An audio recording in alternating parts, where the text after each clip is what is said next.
Hi everybody, welcome to Ye Olde Comic Con. I am the Son of the Morning and I'm going to be doing a review of Alienated #1 from Boom Studios. This story was by Simon Spurrier, Chris Wildgoose, and Andre May. Before we get into it, I just wanted to say a couple things. I don't get a chance to read too many Boom comics, so when I find one that looks interesting, I always sort of pick it up. The cover definitely attracted my eye here. I really like the color on the cover.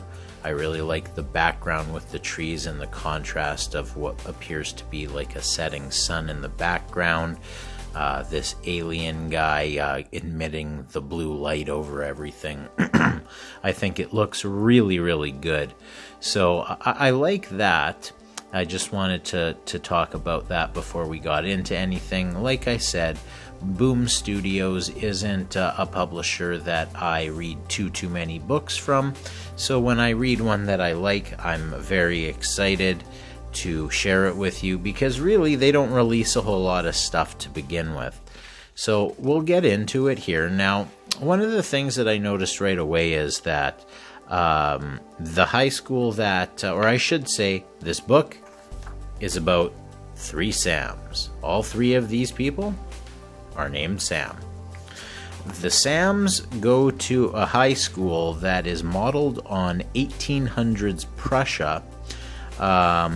There's references to the Napoleonic Wars, there's robots, all sorts of strange things going on that indicate that something is not quite right in the world of the Sams. So when we flip the page here, we're going to meet the Sams. First Sam being Samuel. Samuel is a new kid in the school, and he doesn't have any friends yet, and unfortunately for him, the only person paying any attention to him is this kid right here, who appears to be a little bit of a bully. Not the nicest guy in the world. Samuel doesn't really want to have anything to do with him, is trying to sort of ignore him. Flip the page again and meet Sam's #2 and #3. Samantha is Sam #2, who also has an encounter with Leo, I believe is his name, the not nice kid. She's late for the bus, asks him to chase after it, to stop it, wait for her. He chases after the bus and tells them that they can leave. Samantha's sort of backstory here is that she's 6 months away from finishing her senior year of high school and can't wait until she's in college. Now, our third Sam is Samir. He also has an encounter with Leo as well, but his is a little bit different, whereas Samantha doesn't have a very good interaction, and Samuel avoids interaction altogether. Samir wants to approach this fellow, and he does. It doesn't work out so well for him, unfortunately, because Leo's not the nicest guy in the world. Doesn't exactly say where Samir comes from, but that's all right as well. The chapter 1 is called 3 Kids Called Sam Go Walking in the Woods. Now, basically, what happens in the woods here is they find this glowy, bally, hangy thing from a tree. They touch it, and then all of a sudden, now we get a scene here where all of a sudden all 3 Sams can now see what's going on in Samir's brain. And what's going on in his mind is thoughts about his family, things that they're scared of, and they can all see this in each other's minds without telling each other, which is got to be a harrowing experience for a few kids who just went for a walk in the forest. I did want to point out on this page, I absolutely love the art on this page. I think it's absolutely wonderful. You can see here with the sort of interconnecting things sort of shows that these three people are now interconnected. And it also, I just think that it's a very well done drawing and coloring on this page. Now, it isn't until first period that they realize that the three Sams can now read each other's minds, hear each other's thoughts, so on. And they're not too pleased about it, as you can imagine.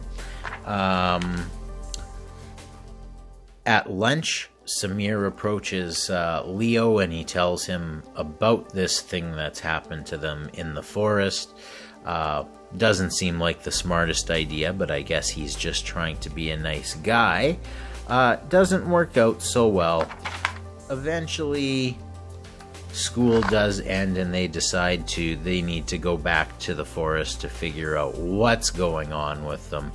Get to the point where they can no longer hear each other's thoughts because it's not fun for them. I didn't mention it, but while it says fourth period, third period, whatever, they're actually talking to each other telekinetically during all of those periods as well. So they are headed to the forest to try to get rid of this connection. Unfortunately, Leo shows up, and he shows up with a knife. He gets violent. As he is pulling the knife on Samuel, he makes a comment that he wants him to stop. He yells stop and yells go away. At this point, Leo begins to defragment, and this is another part of the art that I really like. Really like these two panels here on the bottom when, you know, at first his fingers start to fall off, then little pieces of his face start to defragment. He has no idea what's going on. And as well, the art on the next page here when he continues to defragment is also really good. I also really like the color tone of both of these pages, this whole scene whenever this alien ball is hanging around. You can see from the faces of the three Sams that they are absolutely frightened by what they have done, by the powers they've acquired. They really don't know what to do about the situation. It's getting ugly for them. But then falling from the tree is this little glowing little alien guy. You gotta like the glowing little alien guy. He's cute and leaves me very interested as to what's going to happen in issue number 2. So I am definitely looking forward to reading issue number 2, especially because of, like I said, I don't get the chance to read too many comics from Boom Studios, so I'm always interested when I find one, especially when I'm looking on down the aisles on the racks and I see a cover like this.